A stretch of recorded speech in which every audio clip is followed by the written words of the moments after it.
galit na galit itong mga bangag na administration ito sa mga fake news. Ay sila ang numero unong mga fake news itong mga animal na ito eh. Ha? Grabe, pati itong mga taong walang kinalaman, idadamay nila dito sa mga di umano ay pag-o-order nila ng paghihigpit dito sa Mita para higpitan lahat itong mga Facebook user. Ay papaano na lang po yung mga kwan? Yung mga gumagamit po ng Facebook, kamag-anak po nila, yan lang ang source ng para magkaroon sila ng ugnayan sa mga pamilya nila abroad. Yung Facebook na yan. Ay siyempre, mayroon po dyan na minsan, hindi po mawawala dyan yung murahan na. Di ba? Kasi sobrang sama ng loob ng lalaki yung asawa nila rito sa Pilipinas. Siyempre, yung mga usapan na yan, ay talagang matindi yung usapan yan. Nandiyan yung murahan, nandiyan yung sigawan. Ay paano kung i-restrict ng Mita yon? Dahil ang sinasabi nitong PCO, si itong Claire Castro na kuha na ito, na palengkira, at saka yung DICT, ay o-orderan nila ang Mita na higpitan. At isa pa, yung mga kumikita dyan sa Facebook na yan, di po ba? Kabarya-barya, pag-iinitan pa nila. Ayan pala, mabuti sana kung kaya ninyong palamunin itong mga kababayan natin na hirap na. Eh kaso, sila pa ang pinagnanakawan ninyo, mga hayop kayo. Dahil galit na galit kayo sa fake news, kayo mismo ang fake news. Ito, tahasang ipapanood ko sa inyo, yung pagiging fake news nito si Bongbong Marcos ito. Ha? Nagkwento siya na pumunta siya sa sa isang pub house at hindi inaasahan, nagkagulo. Sinaksak siya. Patay siya. Siya mismo ang nagsabi na patay na si Bongbong Marcos. Ha? Hindi ba fake news yan? Tapos ngayon sasabihin itong mga netizen ngayon na kinuha lang yung salita mo at sinakyan itong mga netizen, saka kayo ngayon magagalit din sa mga netizen? Ay kung hindi ba naman kabangagan yan? Ito ha, ipaparinig ko lang po sa inyo kasi hindi yata sa video, no? Makita. Kung ano itong ka-fake news ni Bongbong Marcos na ito, siya po mismo, kayo mismo ang nagpi-fake news ng mga baka ng ina nyo, tapos ngayon galit na galit kayo sa mga tao na nakisakay lang dyan sa mga pakulo ninyo, mga hayop kayo. Ito po, ha? In that fight, yung away ko, sinaksak ako. And then, Bongbong is dead. So, this is where it gets interesting. My parents then decided to find another boy who looked like me, who was the same age as me, and present that as me, or their son, to the public. And that the person you see now is the replacement, not the original. That's the story. Tingnan niyo. In that fight, yung nakaaway ko, sinaksak ako. And then, Bongbong is dead. So, this is where it gets interesting. My parents then decided to find another boy who looked like me, who was the same age as me, and present that as me, or their son, to the public. And that the person you see now is the replacement, not the original. That's the story. Not the original Bongbong Marcos. Siya na po may sabi niyan. Pumunta siya, nakipag-away, nasaksak siya, patay si Bongbong Marcos. I'm dead, sabing ganyan. Andin yung nanay at tatay niya, naghanap ng kamukha niya. Kaya yan, bilang replacement, siya na nga, ito na nga ngayon. At hindi na ito yung original na Bongbong Marcos. Ikaw ang nagsabi niyan. Siguro malamang ito, nung sinabi mo ito, baka nasobrahan ka ng singhot. Tapos ngayon, sa mga taong bayan kayo magagalit dahil dyan, kunwari maliksi. Tingnan natin yung pagiging maliksi mo. Wala pang nagtatagal. Kahit kailan, itaga mo yan sa bunbunan mo. walang nagtatagal na nagkaroon ng colon cancer. Tandaan mo ito sinasabi ko. Wala. Kunwari ka lang, siguro palagay ko, ilang litrong Torolac kaya ang in-injection sa'yo bago ka nagsayaw-sayaw. Nag-exercise. Yan po kasi kahit gaano ka sakit yan, pag in-injectionan ka ng Torolac, wala kang nararamdaman na sakit. O kahit ano. So, ibig sabihin, yung patalon-talon mo, abay, baka ka-injection mo lang ng Torolac. Sobra kayo, sa totoo lang. Ngayon, kadami-dami ninyong mga kwan, kadami-dami ninyong mga, kung ano-ano mga pinapalabas ninyong mga, kung ano-ano pa, para lang ma-divert yung tungkol dyan sa usapin ng flood control. Ayan.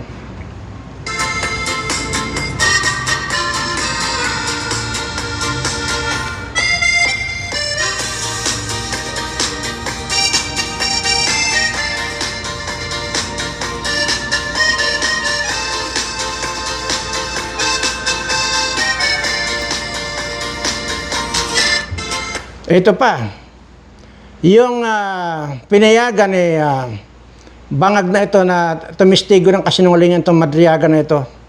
Ito mismo, tingnan nyo. Kaya kapatid sa kapatid, mag-aaway dahil yan.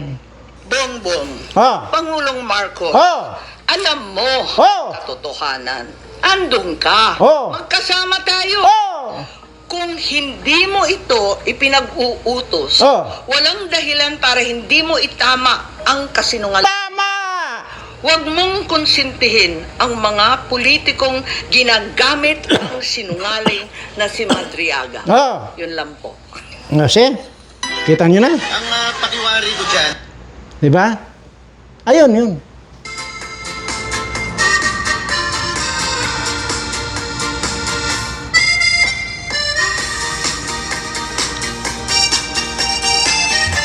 Maliwanag po na si Bongbong mismo ang nagsabi na siya ay patay na. Kaya ngayon, patay na talaga siya. Patay na. Oh, siya mismo ang sabi, di ba?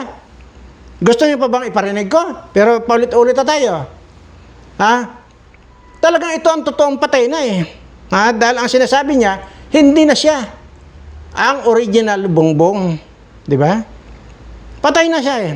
Tapos ngayon, magagalit kayo sa tao?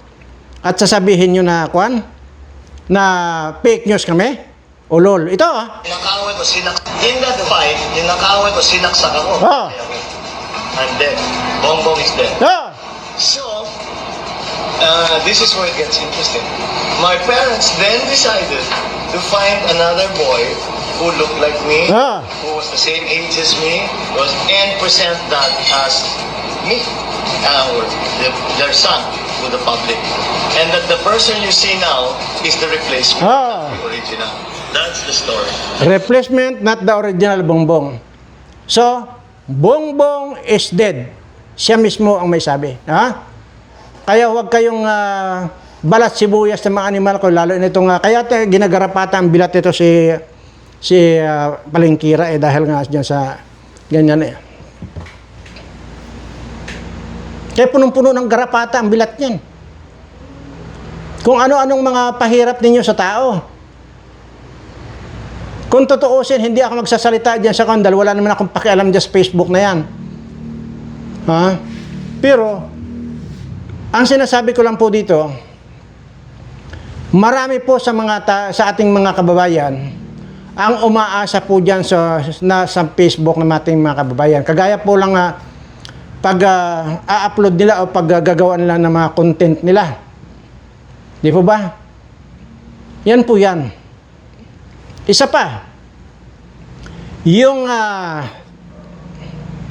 tawag ito, ginagamit din po ang Facebook sa pagla-live selling nila para kumita kahit paano. Pangatlo, yan po ang Facebook ang ginagamit nila para makipag-ugnayan sa mga mahal nila sa buhay sa kung saang-saang sulok ng daigdig ng mga kababayan nating Pilipino. Ngayon, kung inuutosan nila, sabi ko nga kanina, ang mita na maghigpit, ay wala na. Lahat marirestrict. Kaya wala pong papupuntahan, yung Facebook na yan talagang sara. Dahil unang-una, wala na rin pong tatangkilik kung ganyan.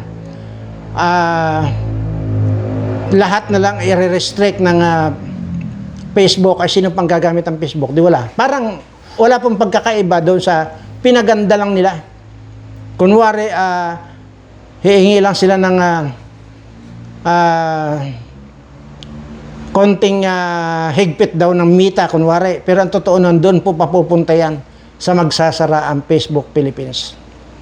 Ayan. So, ngayon, balik sa telegrama, itong mga kababayan natin na mga nandyan sa iba't ibang sulok ng daigdig naroroon ng mga kababayan natin. Balik tayo doon sa sulat. Halimbawa,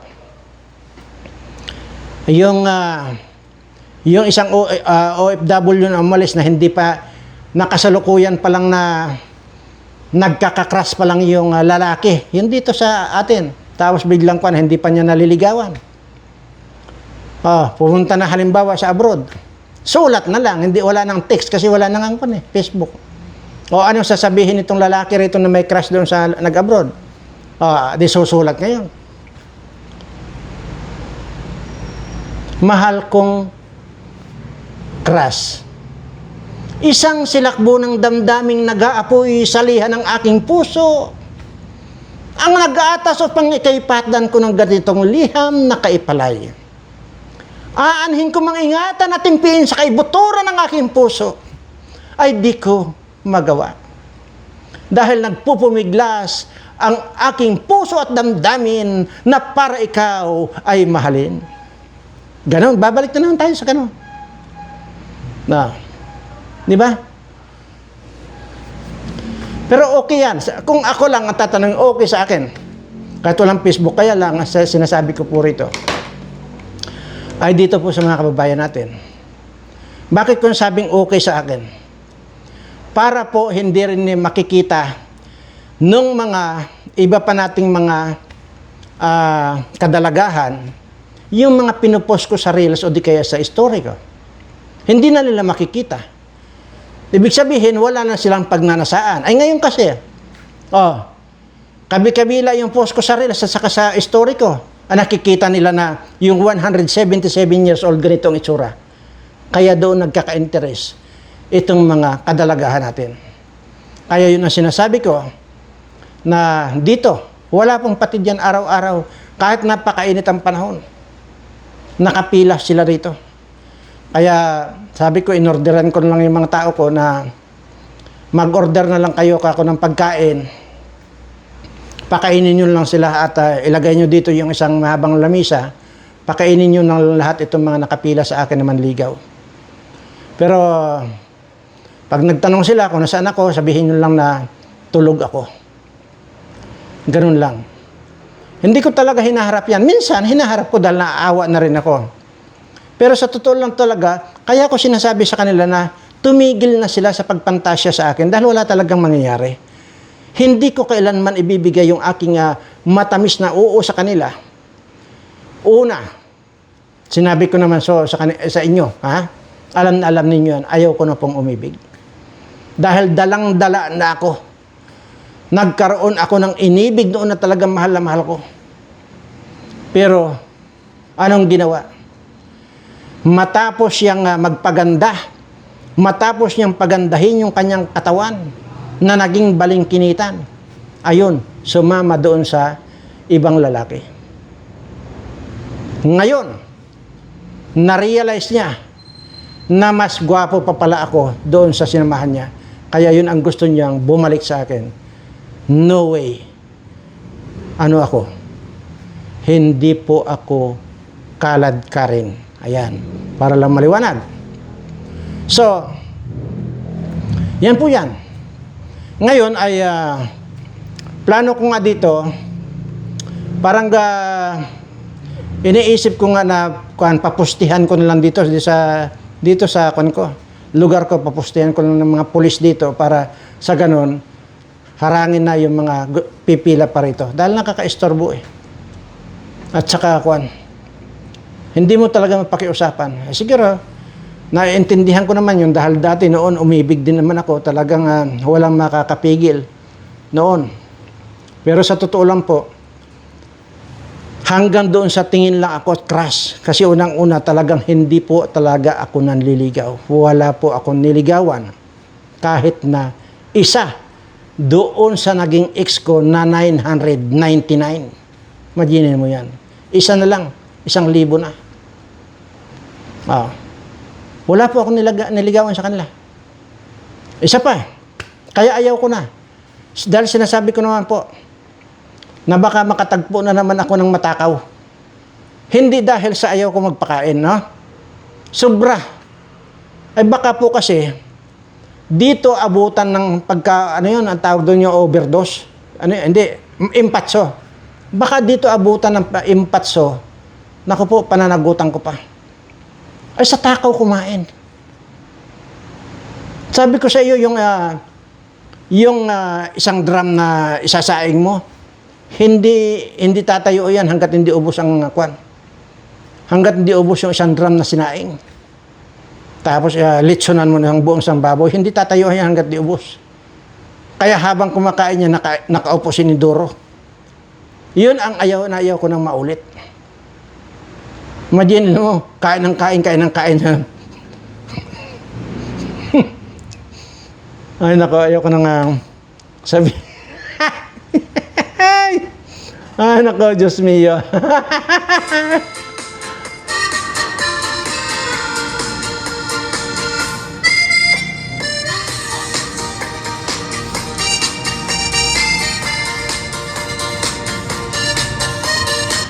Mayroon nga dyan noon nakaraang 19th Congress.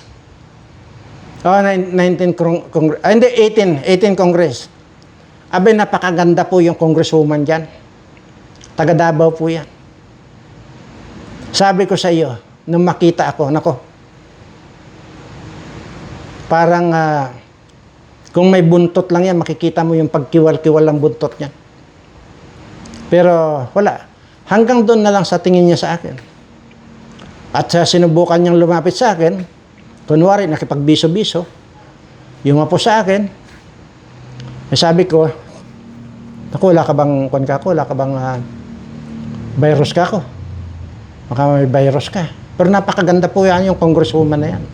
Taga Davao po yan. Napakaganda. At maliban po dyan, yun po mga asa-asawa ng mga dyan. Lahat yan, maasawa ng mga politiko, aywan ko ba't gustong-gusto nilang makasama ako. Hindi ko naman sila gusto. Aywan ko ba?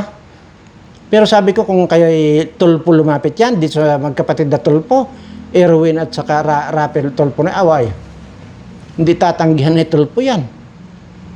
Sigurado susunggabad agad yan. Parang yan.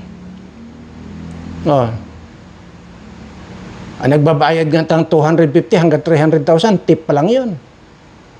Ay ano pa kaya kusa na lumalapit itong... Ito kung siguro kung yung mga pumipila dito, diyan sa mga Tulpo pumila yan, naku po, sabi ko sa inyo. Anyway, wag na po natin pag-usapan yan dahil alam niyo po ba kung bakit ganito ang tema ng topic ko ngayon? Kasi nga po, gusto ko lamang pong relaxin na yung mga utak ninyo. Dahil nga po dito sa mga nangyayari sa atin dito. At sobra na po yung kahirapan ng mga mamamayan natin. Sobra na po ang kagutuman. At talaga naman po hindi mo na talaga mabilang yung mga parami nating mga kababayan na gutom sa kasalukuyan. At yan po ay dahil sa pamamagitan nitong mga bangag na kasamahan nitong bangag na ito at yung mga anak, mga alipores ng bangag, kaya lahat po yan mga bangag na po lahat yan. At dahil sa mga kabangagan nitong mga ito, inuubos na nila yung pira.